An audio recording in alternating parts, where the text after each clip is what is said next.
Hello दोस्तों, हम इस पुस्तक से हिंदी के वस्तुनिष्ठ प्रश्नों का अभ्यास कर रहे हैं, जिसमें हम हिंदी साहित्य के इतिहास संबंधी, आदिकाल, भक्तिकाल व रीतिकाल संबंधी सभी प्रश्नों का अभ्यास कर चुके हैं और इस समय हम आधुनिक काल के प्रश्नों पर हैं, जिसमें हम प्रगतिवाद तक के सभी प्रश्न देख चुके हैं और इस समय हम प्रयोगवाद के प्रश्नों पर हैं।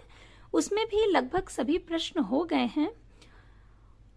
तो अगर आप लोगों ने अभी तक पिछले प्रश्नों का अभ्यास नहीं किया है तो आप प्लेलिस्ट के माध्यम से पिछले सभी प्रश्नों का अभ्यास करके अपनी तैयारी को बेहतर बना सकते हैं, क्योंकि हम ऐसा प्रयास करते हैं कि अभ्यास के दौरान जो भी चीजें आपको याद कराई जा सकती हैं उन्हें याद कराया जाए और जो भी चीजें समझाने योग्य हैं उन्हें समझाया जाए। प्लेलिस्ट का लिंक आपको डिस्क्रिप्शन बॉक्स में मिल जाएगा। अगर आप लोग सारी क्लास देख लेंगे, पिछली सारी क्लास, तो आगे के जो प्रश्न हैं, आगे की जो भी चीजें हैं उन्हें आपको समझने में बहुत आसानी रहेगी। वे आपको बहुत जल्दी याद होंगे, बहुत जल्दी समझ में आएंगे, क्योंकि सभी चीजें आपस में जुड़ी हुई होती हैं। अगर आपने पिछला पढ़ा है तो आगे का समझने में आपको बहुत सरलता होगी। पीडीएफ के लिए आप लोग टेलीग्राम चैनल से जुड़ सकते हैं। टेलीग्राम चैनल और प्लेलिस्ट दोनों का ही लिंक आपको डिस्क्रिप्शन बॉक्स में मिलेगा। आप हिंदी विषय से जुड़े हुए किसी भी एग्जाम की तैयारी कर रहे हो, अर्थात कोई भी ऐसी परीक्षा जिसमें हिंदी विषय से जुड़े हुए प्रश्न आते हैं, तो ये सभी प्रश्न आपके लिए अति महत्वपूर्ण हैं। हम जहां तक प्रश्न देख चुके थे उसके आगे आज शुरुआत करेंगे। हमने प्रश्न संख्या 933 तक देख लिया था कि निम्नलिखित काव्य संग्रहों का काल क्रमानुसार सही अनुक्रम रेखांकित कीजिए। यहाँ तक प्रश्न देख लिए थे हमने। प्रश्न शुरू करने से पहले आप लोगों का एक प्रश्न जो बार बार आ रहा है, आप लोग पूछते हैं कि मैम ये आपने इसमें निशान आप क्यों लगा लेती हैं पहले से ही? सही उत्तर पर निशान मत लगाया करिए, बाद में लगाया करिए। तो ये आपको बता दूं, व्यक्तिगत रूप से भी मैंने बताया है, फिर भी क्योंकि ये प्रश्न बार बार आ रहा है तो आप लोगों को ये बता देना चाहती हूँ कि अपने अभ्यास के दौरान, चूंकि मैं ये पूरी पुस्तक पढ़ चुकी हूँ, तो इस तरह के जो निशान हैं ये आपको पूरी पुस्तक में मिल जाएंगे। आप स्वयं देख सकते हैं, ये पूरी पुस्तक में निशान आपको मिलेंगे और ये निशान केवल सही उत्तर पर ही नहीं है, उसके व्याख्या भाग पर भी हैं। और जैसे पढ़ने के दौरान एक विद्यार्थी निशान लगाता है, जो भी उसे सही लगता है या उसे महत्वपूर्ण लगता है, उसी तरह से मेरे द्वारा इस पूरी पुस्तक में ये निशान लगे हुए हैं, लगाए गए हैं। तो अब इन्हें हटाना तो बहुत मुश्किल होगा, समय जाएगा बेकार में। तो आप लोग सिर्फ अपने अभ्यास पर ध्यान दें। और वैसे भी इसमें विकल्प के तुरंत बाद व्याख्या भाग दिया हुआ है जिसमें सही उत्तर लिखा रहता है, तो उसके लिए बहुत परेशान होने की आवश्यकता नहीं है। हाँ, अगर आप लोगों को कुछ समझ ना आ रहा हो, समझने में कोई समस्या हो रही हो, तो उसमें बताइए, प्रयास किया जाएगा कि आपको और बेहतर तरीके से समझाया जाए। तो अभी हम लोग शुरुआत करते हैं, जहां तक हम प्रश्न देख चुके थे उससे आगे। अगला प्रश्न है कि इनमें कौन सी रचना कुंवर नारायण की है? विकल्प है पथिक, मगध, वाजश्रवा के बहाने और पहाड़ पर लालटेन। तो विकल्प बी, वाजश्रवा के बहाने, बिल्कुल सही होगा। ये कुंवर नारायण जी की है। वाजश्रवा के बहाने 2008 ईस्वी में आई थी, ये कुंवर नारायण का काव्य है। पथिक 1920 में आई थी, ये रामनरेश त्रिपाठी जी की है। मगध श्रीकांत वर्मा जी का काव्य है। वही पहाड़ पर लालटेन ये मंगलेश डबराल का है। इसके बाद अगला प्रश्न है कि कौन सी रचना शमशेर बहादुर सिंह की है? विकल्प है पीली छतरी वाली लड़की, पीली रात, पीली आंधी या एक पीली शाम। तो विकल्प डी बिल्कुल सही होगा, एक पीली शाम। पीली छतरी वाली लड़की ये उदय प्रकाश जी की है और ये कहानी संग्रह है। पीली आंधी प्रभा खेतान का है और ये एक उपन्यास है। एक पीली शाम शमशेर बहादुर सिंह जी की कृति है और ये कविता है। अगला प्रश्न है कि निम्नलिखित में से कौन सा काव्य संग्रह शमशेर बहादुर सिंह का नहीं है? पूछा गया है, नहीं है। हमेशा आपसे कहती हूँ कि सबसे पहले हमें प्रश्न को ध्यान से पढ़ना है। बहुत बार हम प्रश्न को ध्यान से नहीं पढ़ते हैं और गलत उत्तर का चयन कर लेते हैं, तो ध्यान रखिएगा। प्रश्न सबसे पहले पढ़िए ध्यान से। तो इसमें पूछा गया है कि कौन सी कृति शमशेर बहादुर सिंह जी की नहीं है। कुछ कविताएं आज अभी आंखों से, कुछ और कविताएं काल तुझसे होड़ है मेरी। तो विकल्प सी बिल्कुल सही होगा, आज अभी आंखों से। ये शमशेर बहादुर सिंह जी की कृति नहीं है, संभवतः ये शिवमंगल सिंह सुमन जी की कृति है, आज अभी आंखों से। तो विकल्प सी सही होगा। आज अभी आंखों से काव्य संग्रह शमशेर बहादुर सिंह जी का नहीं है। कुछ कविताएं, कुछ और कविताएं, चुका भी हूं नहीं मैं, इतने अपने पास, उदिता अभिव्यक्ति का संघर्ष, बात बोलेगी, काल तुमसे होड़ है मेरी, कहीं बहुत दूर से सुन रहा हूं, सुकून की तलाश आदि रचनाएं प्रयोगवादी कवि शमशेर बहादुर सिंह की हैं। अगला प्रश्न है कि कहाँ जाऊं हर दिशा में, मृत्यु से भी बहुत आगे की अपरिमित दूरियां हैं। कविता की ये पंक्तियां कुंवर नारायण की किस रचना से हैं? तो ये आत्मजयी से हैं, विकल्प सी बिल्कुल सही होगा। अन्य विकल्प हैं चक्रव्यूह, अपने सामने, परिवेश, हम तुम। कहाँ जाऊं हर दिशा में, मृत्यु से भी बहुत आगे की अपरिमित दूरियां हैं। यह काव्य पंक्तियां कुंवर नारायण की आत्मजयी रचना से ली गई हैं। कुंवर नारायण की रचनाएं हैं चक्रव्यूह, परिवेश, हम तुम, आत्मजयी, अपने सामने, कोई दूसरा नहीं, इन दिनों और वाजश्रवा के बहाने। ये बहुत महत्वपूर्ण कृतियां हैं इनकी, बार बार पूछी जाती हैं। आत्मजयी, वाजश्रवा के बहाने, ये किसकी कृतियां हैं? तो ध्यान रखिएगा, कुंवर नारायण जी की। इसके बाद जो अगला प्रश्न है उसमें कुछ पंक्तियां दी गई हैं और पूछा गया है ये पंक्तियां अज्ञे की किस कविता से हैं। पंक्तियां हैं, उड़ गया गरजता यंत्र गरुण, बन बिंद शून्य में पिघल गया पर सांप। ये इनकी एक कविता है अज्ञे जी की, हवाई अड्डे पर विदा। उसकी पंक्तियां हैं कि उड़ गया गरजता यंत्र गरुण, ये हवाई जहाज को कह रहे हैं कि उड़ गया गरजता यंत्र गरुण, बन बिंद शून्य में पिघल गया पर सांप, लोटता डसता छोड़ गया वह उसे यहीं पर, आंखों के आगे धीरे धीरे सब धुंधला होता आया है, मैदान, पेड़, पानी, गिरी, घर, जन संकुल। समझ रहे होंगे आप किस ओर इशारा है उनका। तो विकल्प डी बिल्कुल सही होगा। उपर्युक्त पंक्तियां प्रयोगवादी कवि अज्ञे की हवाई अड्डे पर विदा नामक कविता से है। अज्ञे प्रयोगवाद के प्रवर्तक तथा समस्त सप्तकों के संपादक थे। अज्ञे को प्रयोगवाद तथा नई कविता का शलाका पुरुष भी कहा जाता है। जब यहाँ पर शलाका पुरुष की बात हो रही है, तुरंत आपको ध्यान करना है कि प्रगतिवाद के शलाका पुरुष कौन कहे जाते हैं, छायावाद के शलाका पुरुष कौन कहे जाते हैं। तो हमने अभ्यास के दौरान देखा था कि प्रगतिवाद के शलाका पुरुष कहे जाते हैं नागार्जुन, वहीं छायावाद के शलाका पुरुष कहे जाते हैं सूर्यकांत त्रिपाठी निराला। इसके अतिरिक्त जब सप्तकों की बात हो रही है तो 4 सप्तक कौन कौन से हैं, कब प्रकाशित हुए, ये भी एक बार दोहरा लेते हैं। तार सप्तक जो कि 1943 ईस्वी में प्रकाशित हुआ, जहां से प्रयोगवाद की शुरुआत मानी जाती है। उसके बाद दूसरा सप्तक आया 1951 ईस्वी में, तीसरा सप्तक प्रकाशित हुआ 1959 ईस्वी में और चौथा सप्तक प्रकाशित हुआ 1979 ईस्वी में। जो तार सप्तक था उसकी भूमिका में अज्ञे ने प्रयोगवादी कवियों को राहों का अन्वेषी कहा है। ये तथ्य बहुत महत्वपूर्ण है। प्रश्न पूछा जाता है कि किसने प्रयोगवादी कवियों को राहों का अन्वेषी कहा है, तो अज्ञे ने कहा है। कहाँ कहा है? तो तार सप्तक की भूमिका में। तो ये सारी चीजें याद रखिएगा। अज्ञे की जो चर्चित कविताएं हैं वो कुछ महत्वपूर्ण कविताएं दी गई हैं। असाध्य वीणा, कलगी बाजरे की, सांप, नदी के द्वीप, हरी घास पर क्षण भर, जितना तुम्हारा सच, शब्द और सत्य, यह दीप अकेला, सोन मछली, पहचान और हवाई अड्डे पर विदा। इसमें अधिकांश कविताएं आप लोगों के द्वारा पढ़ी गई होंगी, जैसे असाध्य वीणा, आ गए प्रियमवत केश कंबली गुफा गेह, ये कविता आपने निश्चित रूप से पढ़ी होगी चूंकि ये पाठ्यक्रम में लगी रहती है। कलगी बाजरे की, ये भी पढ़ी होगी। सांप, साप तुम सभ्य तो हुए नहीं, नगर में बसना भी तुम्हें नहीं आया, ये भी बहुत महत्वपूर्ण पंक्तियां हैं सांप कविता की। नदी के द्वीप, इस पर हम लोग विस्तार से चर्चा कर चुके हैं। तो ये सभी बहुत महत्वपूर्ण कविताएं हैं। चाहे ये यह दीप अकेला, स्नेह भरा है गर्व भरा मदमाता, इसको भी पंक्ति को दे दो।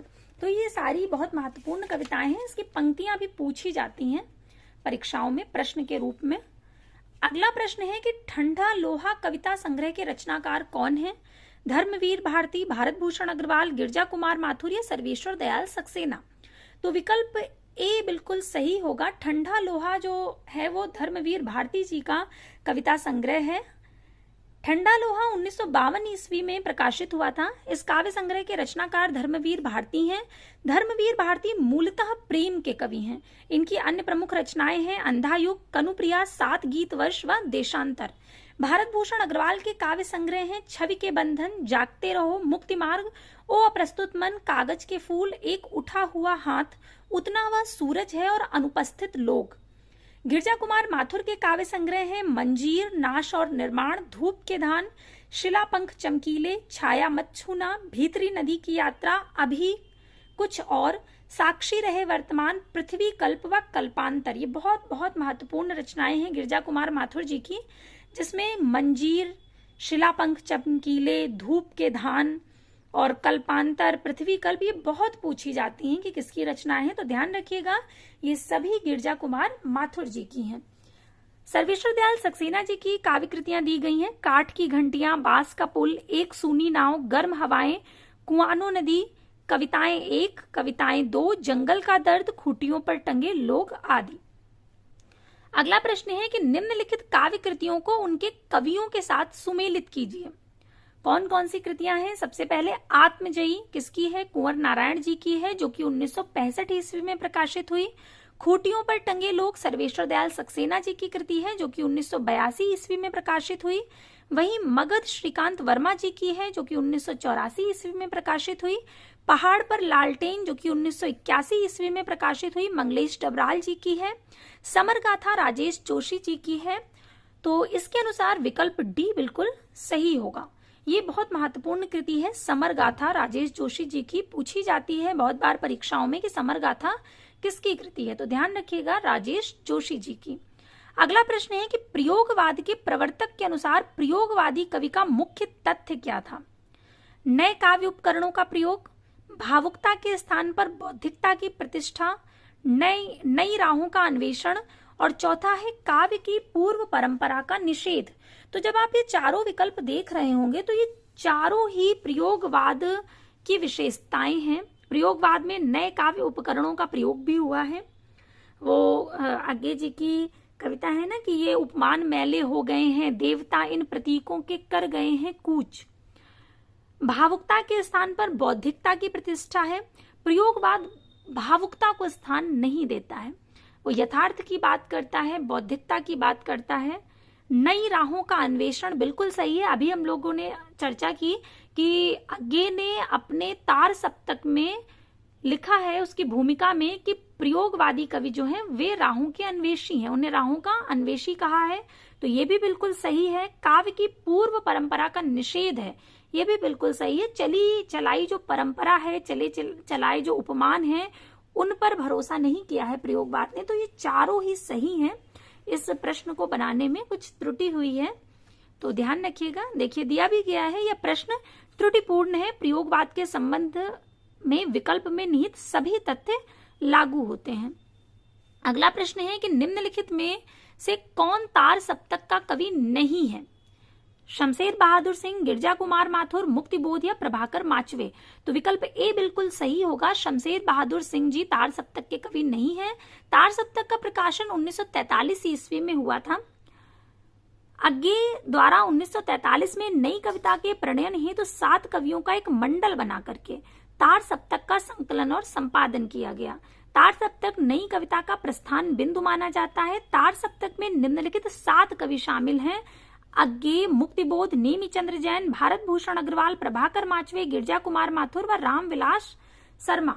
यहाँ से उन्होंने एक नई प्रकार की कविता की शुरुआत की थी, क्योंकि अभी तक जो चली चलाई परंपरा थी उसका निषेध करते हुए एक नया प्रयोग किया था, नई तरह की कविता लेकर के आए थे। तो ध्यान रखिएगा कि तार सप्तक की शुरुआत, तार सप्तक का प्रकाशन कब हुआ था? 1943 ईस्वी में। और ये 7 कवि जो कि तार सप्तक में जिनकी रचनाएं संकलित हैं। अगला प्रश्न है कि अज्ञे कौन से वाद के कवि हैं? प्रगतिवाद, छायावाद, प्रयोगवाद या इनमें से कोई नहीं। तो विकल्प बी बिल्कुल सही होगा, प्रयोगवाद। अज्ञे प्रयोगवाद के कवि हैं। प्रयोगवादी कवियों में तार सप्तक के सभी कवि आते हैं। तार सप्तक जो कि 1943 ईस्वी में संकलित कवियों के नाम इस तरह से हैं। तार सप्तक 1943 ईस्वी में प्रकाशित हुआ था। ये बहुत बहुत महत्वपूर्ण प्रश्न है। ये बहुत सी परीक्षाओं में, अलग अलग राज्यों की परीक्षाओं में ये प्रश्न पूछा गया है कि तार सप्तक का प्रकाशन कब हुआ था। तो ध्यान रखिएगा कि 1943 ईस्वी। इसमें जो 7 कवि संकलित थे वे हैं अज्ञे, रामविलास शर्मा, मुक्तिबोध, प्रभाकर माचवे, नेमिचंद्र जैन, गिरजा कुमार माथुर व भारत भूषण अग्रवाल। इसके बाद अगला प्रश्न है कि अज्ञे की असाध्य वीणा किस प्रकार की काव्यकृति है। ये खंड काव्य है, महाकाव्य है, प्रबंध काव्य है या प्रलंब काव्य या नई लंबी कविता है।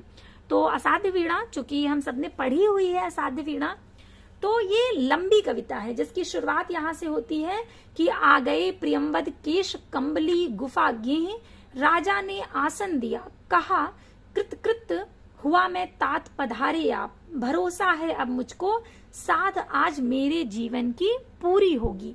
इसमें एक वीणा की कहानी है जिसका नाम असाध्य वीणा है, क्योंकि उसे कोई साध ही नहीं पा रहा है, कोई बजा नहीं पा रहा है। तो किस तरह से प्रियंवद द्वारा उसे साध लिया जाता है, ये पूरी एक कथा है इसमें। तो ये कविता जो है काफी लंबी है, ये लंबी कविता के अंतर्गत आती है। विकल्प डी बिल्कुल सही होगा।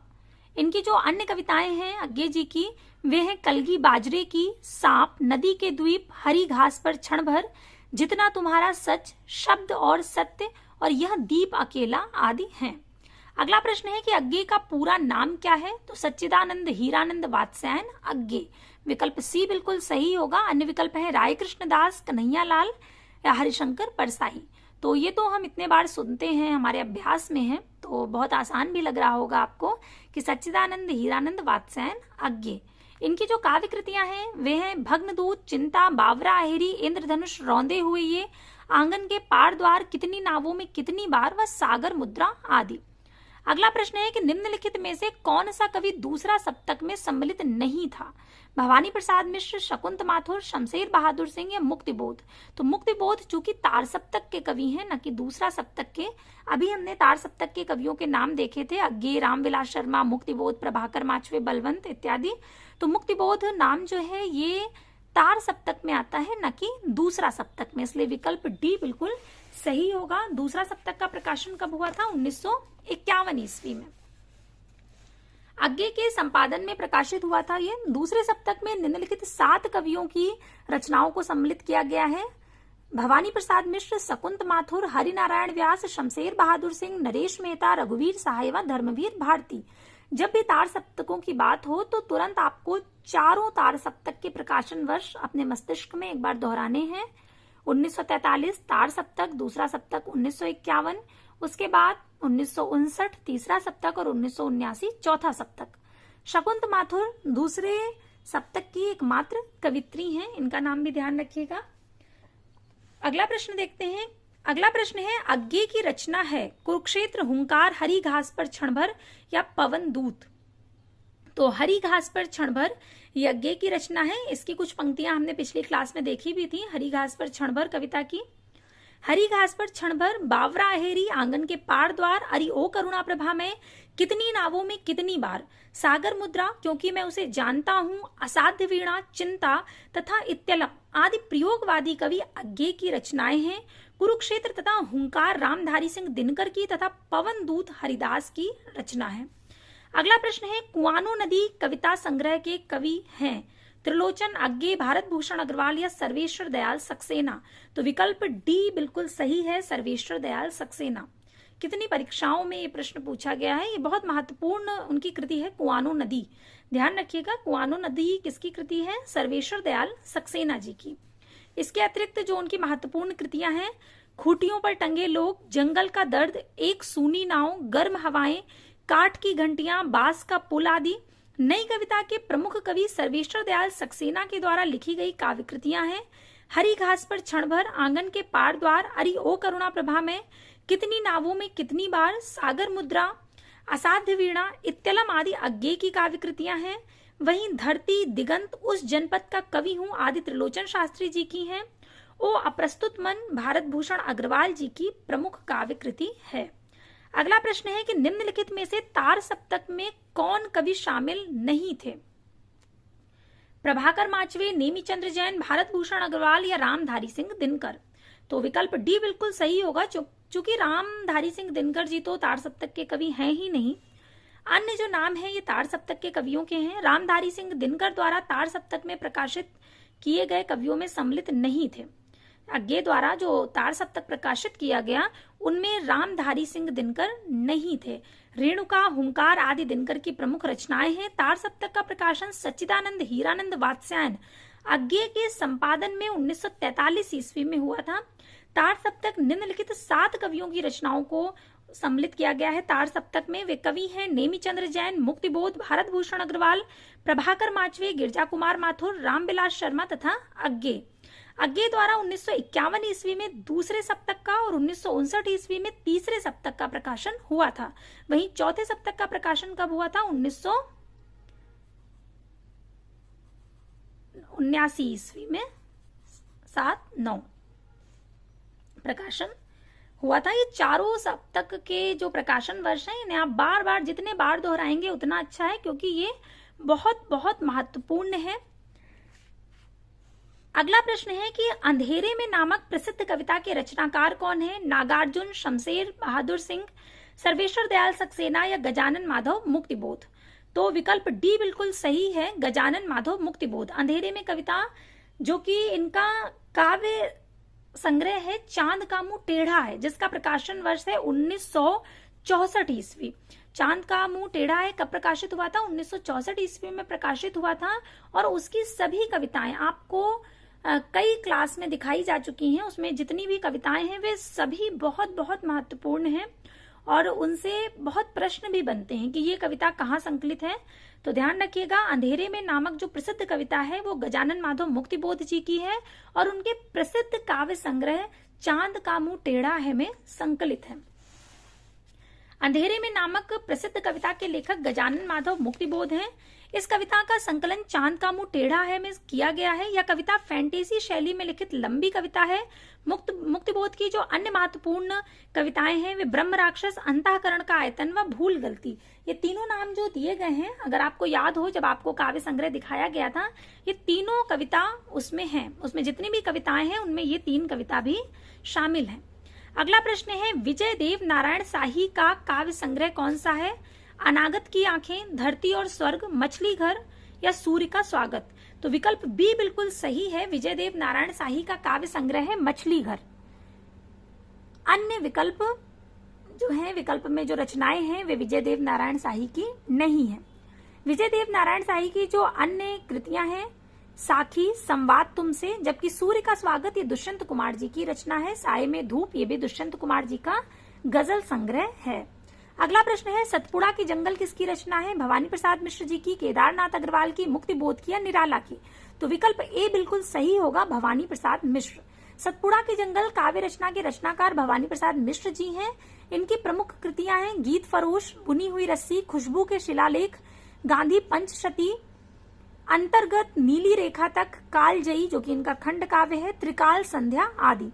केदारनाथ अग्रवाल जी की प्रमुख कृतियां हैं युग की गंगा, फूल नहीं रंग बोलते हैं, आग का आईना, मार प्यार की थापें और आत्मगंध। ये जब हमने पढ़ा था केदारनाथ अग्रवाल जी की रचनाएं और नागार्जुन जी की रचनाएं, तब एक उनकी कृति है जो कि बहुत मिलती जुलती है। जैसे केदारनाथ अग्रवाल जी की युग की गंगा है और नागार्जुन जी की कृति का नाम है युग धारा। तो उसमें आपको भ्रमित नहीं होना है, युग धारा नागार्जुन जी की है और ध्यान रखिएगा जिसमें गंगा शब्द आएगा यानी युग की गंगा, ये केदारनाथ अग्रवाल जी की प्रमुख कृति है। अगला प्रश्न है आत्महत्या के विरुद्ध कविता संकलन के कवि कौन है? सर्वेश्वर दयाल सक्सेना, धर्मवीर भारती, रघुवीर सहाय या मुक्तिबोध? तो विकल्प सी बिल्कुल सही होगा, आत्महत्या के विरुद्ध जो कृति है ये रघुवीर सहाय जी की है। अज्ञे के संपादन में 1951 में प्रकाशित दूसरे तार सप्तक के प्रमुख कवि रघुवीर सहाय की प्रतिनिधि रचनाएं आत्महत्या के विरुद्ध हंसो हंसो जल्दी हंसो, लोग भूल गए हैं तथा सीढ़ियों पर धूप में आदि हैं। वहीं खूटियों पर टंगे लोग, सोया हुआ जल, कुआनो नदी, एक सूनी नाव आदि सर्वेश्वर दयाल सक्सेना जी की तथा चांद का मुंह टेढ़ा है और भूरी भूरी खाक धूली ये किसकी कृतियां हैं? मुक्तिबोध जी की। जिसमें चांद का मुंह टेढ़ा है कब प्रकाशित हुई थी? 1964 ईस्वी में। और वहीं भूरी भूरी खाक धूल प्रकाशित हुई थी 1980 ईस्वी में। ये सब हम पढ़ चुके हैं, लेकिन ये जितने बार भी आएगा उतने बार आपको इसको दोहराना है, उतने बार इसका अभ्यास करना है, क्योंकि आपको ये सोचकर अभ्यास करना है कि बस इसके बाद आपको परीक्षा देनी है। तो उसी तरह से अभ्यास करिए। अभी हमने कुआनो नदी ये रचना देखी थी सर्वेश्वर दयाल सक्सेना जी की।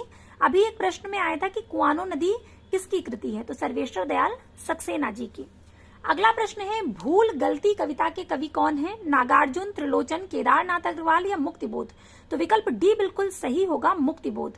भूल गलती ये भी चांद का मुंह टेढ़ा है जो संकलन है उसमें संकलित है, और ये इसकी पहली ही कविता है।